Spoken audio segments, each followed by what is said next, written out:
Septembre 2021. Il fait beau sur les bords de Loire. Je suis à Tours, dehors, pas loin de l'eau, et je m'assois sur une chaise parmi d'autres chaises, près d'une vingtaine, installées en une grande ronde. Chacun et chacune prend place. Très vite, le cercle est complet. Accrochée à chaque chaise, une fiche descriptive nous indique quel rôle nous devrons jouer dans cette ronde. Lombric, castor, Jussy, directeur de centrale nucléaire, forêt alluviale et autres agrillons. Je suis à Tours et j'ai pris place dans un cercle de justice restaurative environnementale conçu et animé par François Cribier et Marine Testu. Marine Testu que j'ai le plaisir de pouvoir interviewer aujourd'hui. Bonjour Marine. Bonjour. Marine Testu, vous travaillez aujourd'hui pour France Nature Environnement, qui est une fédération française des associations de protection de la nature et de l'environnement. Vous êtes chef de projet sur les déchets et les risques industriels. Mais avant ça, il me semble que vous avez une formation en droit. Peut-être pour commencer, est-ce que vous pouvez nous dire un petit mot sur votre parcours? Oui, très bien. Bah, du coup, effectivement, je suis juriste de formation, juriste en droit de l'homme. J'ai commencé les premières années de ma carrière en droit humanitaire, où je travaillais beaucoup auprès des réfugiés en tant que juriste ou demandeur d'asile. C'est notamment une expérience en Équateur, quand je recevais des demandeurs d'asile colombiens, que j'ai pu vraiment comprendre ce qu'était que la justice restaurative, en tout cas appliquée à l'environnement, aux droits de l'homme, pardon, et au niveau d'une réconciliation nationale avec un contexte de conflit armé.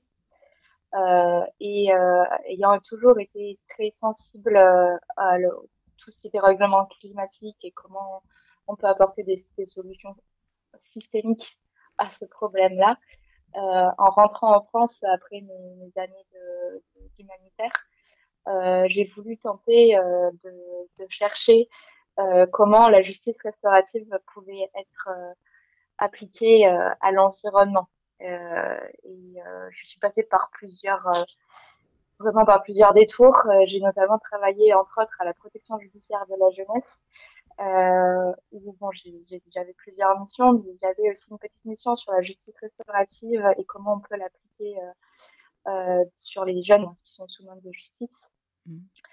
Voilà, donc et puis après, j'ai eu cette expérience effectivement sur les parlements de Loire et vraiment c'était une toute première de voir comment on pouvait expérimenter ces systèmes-là sur un conflit ou un projet environnemental. Donc oui, le Parlement, enfin les parlements de Loire, donc c'est cette expérience que j'évoquais en introduction, hein, en 2021, et où quand justement je prends place, moi, en tant que participante, hein, extérieure et tout à fait profane, tant sur le droit que encore plus sur la justice restaurative. Donc on nous explique quand on s'installe dans cet atelier que l'intention enfin, de ce projet est double. D'abord de participer à une expérience pionnière qui est celle du rapprochement entre justice restaurative et droit de la nature. Et puis après, nous mettre dans une expérience aussi particulière qui est celle de ressentir et de goûter à l'écoute véritable. Alors avant d'aller dans le cœur de ce que serait cette écoute véritable, est-ce que vous pouvez déjà nous expliquer ce qu'est la justice restaurative, quels sont ses principes et ses objectifs et en quoi peut-être elle diffère d'autres formes de justice plus communes comme la justice punitive. Ok, très bien. Euh, oui, bah, la justice restaurative, c'est la justice traditionnelle. C'est les premières formes de justice qui existaient chez les peuples premiers, enfin, qui existent encore. Elle consiste dans le fait que toutes les parties sont conviées pour trouver ensemble une manière de réagir à une situation et aux conséquences d'une, d'un tort qui a été causé.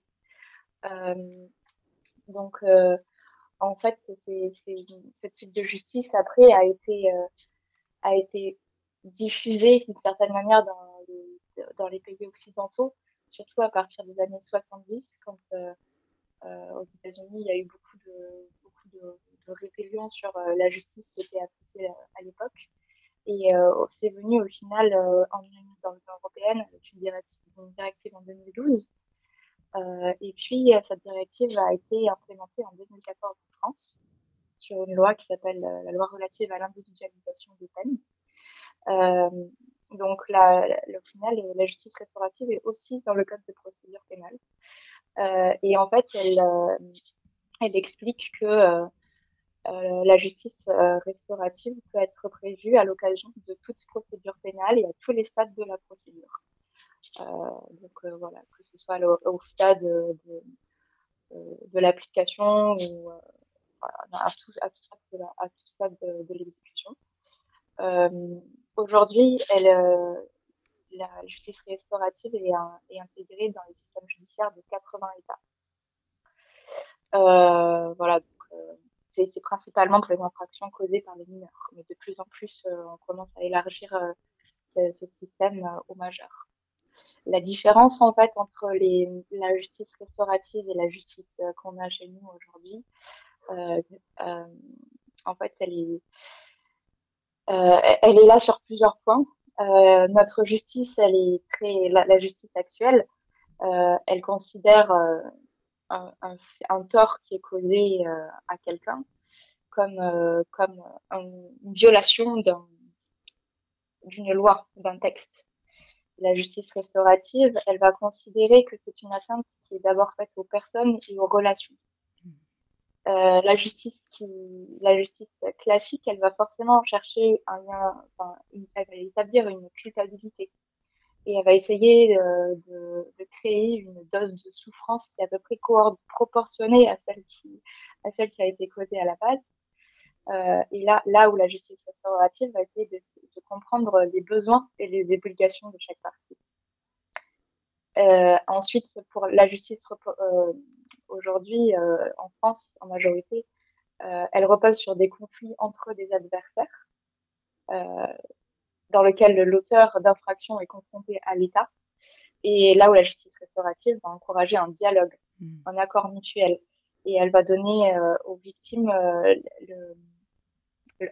un rôle central pour essayer de trouver une solution au problème.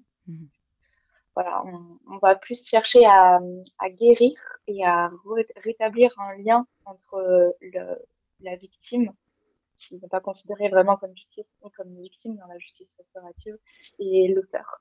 L'idée, c'est de vraiment retisser des liens qui se sont altérés pendant un conflit. Donc, on est vraiment sur un autre paradigme que sur un paradigme légal. On est plus sûr de la médiation. Et donc, cette idée de dialogue, elle explique peut-être cette intention qui nous avait été présentée au cours de l'atelier, qui était de ressentir une écoute véritable. Concrètement, sur quoi elle repose cette écoute et qu'est-ce que ça apporte après dans une perspective de justice? Du coup, vous avez peut-être vu les différentes questions qui étaient posées. Exactement, c'est vers là que je cherche à vous amener. Effectivement, après, là, on rentre dans des exercices vraiment de médiation, de la communication non violente. On cherche à ce que la réelle compréhension, que chacun puisse vraiment se mettre à la place de l'autre et comprendre le problème à travers les lunettes de l'autre.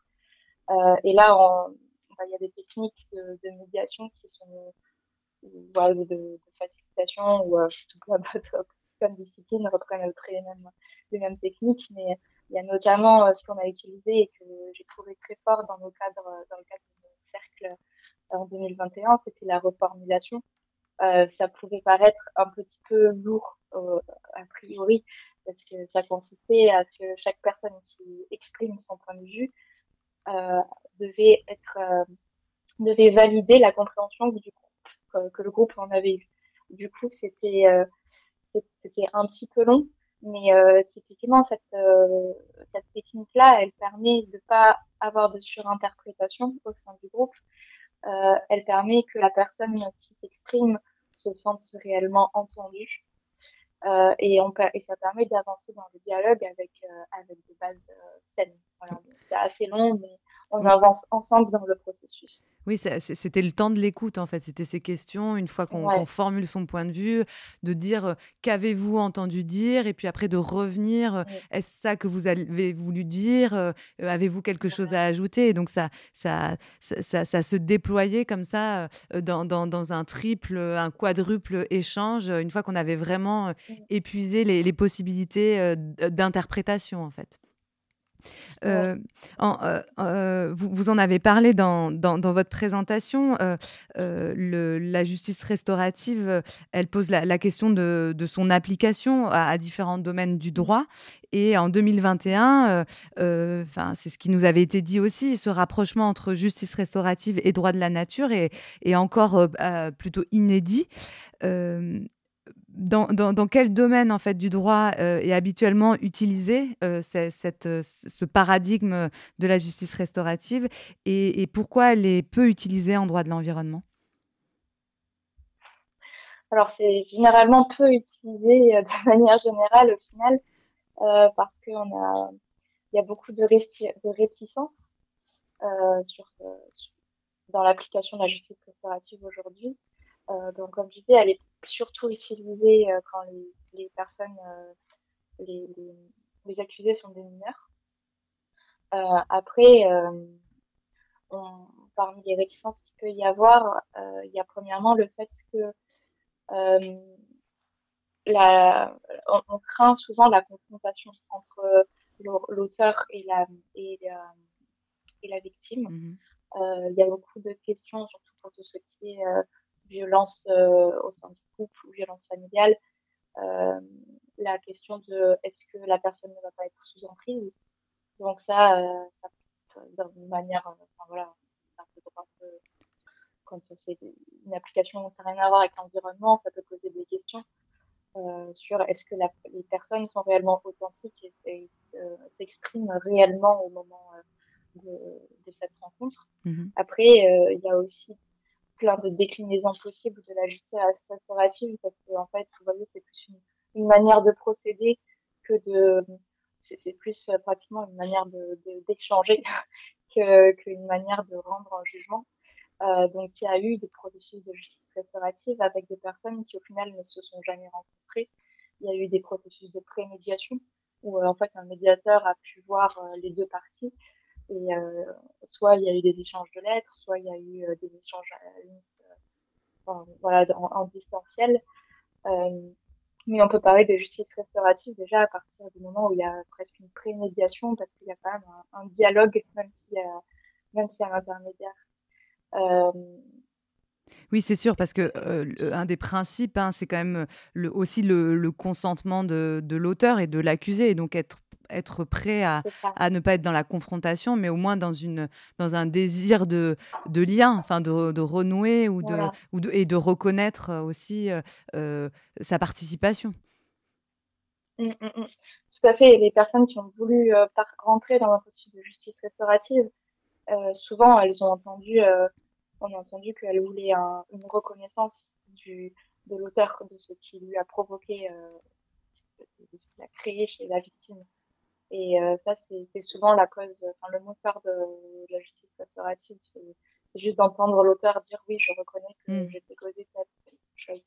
Il y a eu des très beaux films récemment sur la justice restaurative voilà, qui traitent réellement de ça. Et voilà, après, sur les procédures, aujourd'hui en France, la justice restaurative, elle est appliquée de manière complètement indépendante de la justice conventionnelle, Mhm. euh, en parallèle.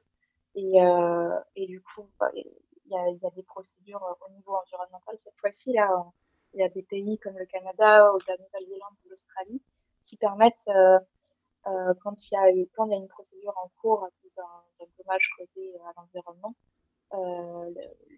l'entreprise peut avoir un processus de justice restaurative en parallèle d'un procès pénal.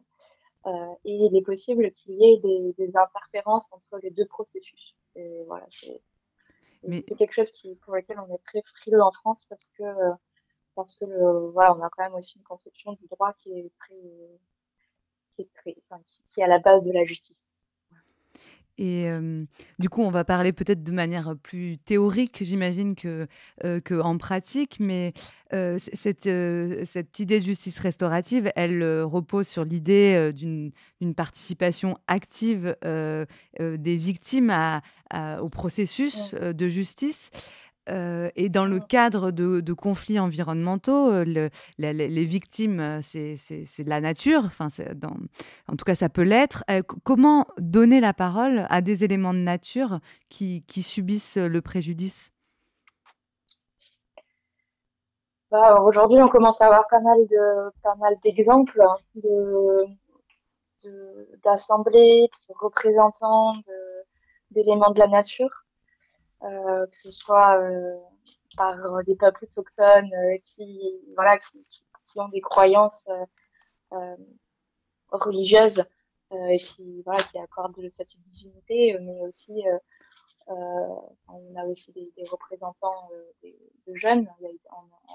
En Colombie, on a eu des jeunes qui ont représenté un fleuve.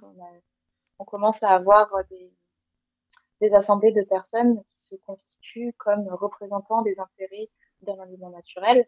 Après, on ne pourra jamais représenter réellement tous les intérêts d'une entité naturelle, mais ça permet d'avoir une traduction aussi de cet institut naturel dans notre monde aujourd'hui trop qui a besoin de lois, qui a besoin de on n'arrive plus à comprendre directement les besoins d'une rivière rien qu'en étant à côté d'elle. Apparemment, ça suffit pas. Mhm. Donc oui, on a besoin d'avoir des assemblées de naturalistes, de représentants de générations futures, de scientifiques pour pouvoir aussi porter de, les intérêts des éléments auprès des institutions et même auprès des citoyens. Et si enfin, l'objectif de cette justice restaurative n'est pas d'établir une culpabilité, est-ce que ce type de cercle peut aussi servir d'instrument ou d'outil de prévention, en fait, pour finalement intervenir en amont des dommages au stade des risques d'atteinte pour prévenir de possibles atteintes à l'environnement. Est-ce que ça, c'est des choses qui se sont vues ou qui sont envisagées dans ce type d'approche?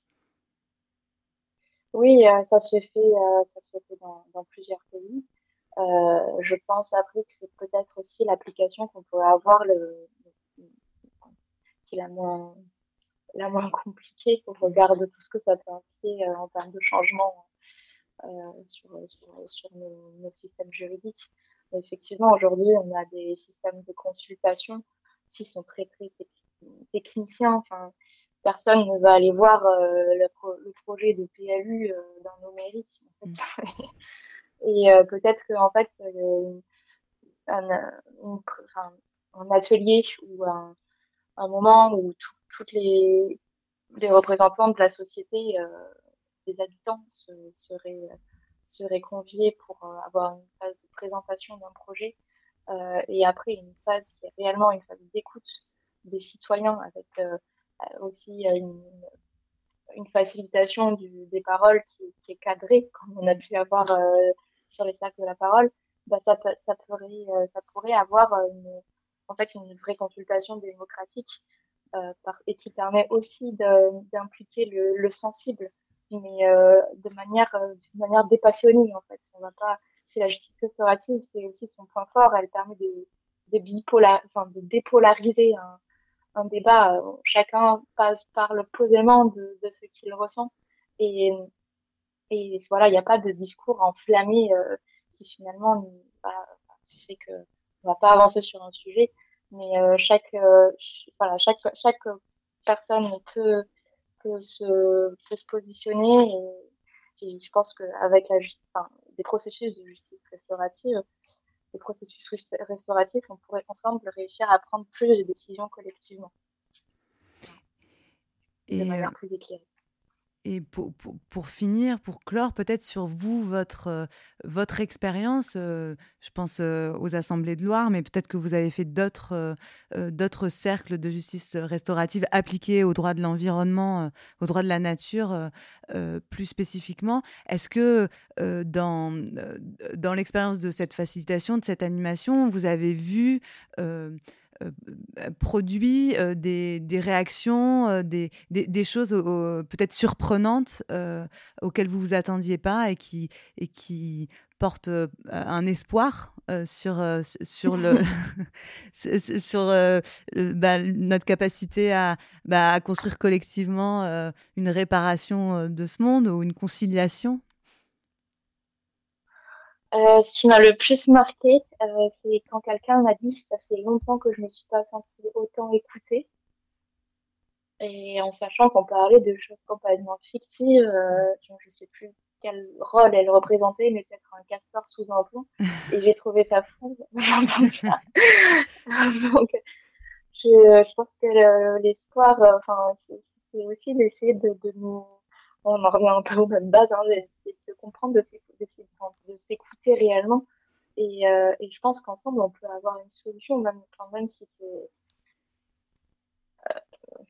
je pense qu'on a des besoins, des besoins en tant que personne qui pourraient être réalisés, qui permettraient d'aller beaucoup plus loin que ce qu'on pense aujourd'hui, rien qu'en essayant de s'écouter respectueusement. Mhm. Je vous propose qu'on finisse là-dessus, sur l'écoute du castor sous un pont. Je trouve que c'est une belle image. Merci beaucoup, Marine Testu. Merci et bonne journée. Au Merci à revoir. vous. Bonne journée. Au revoir.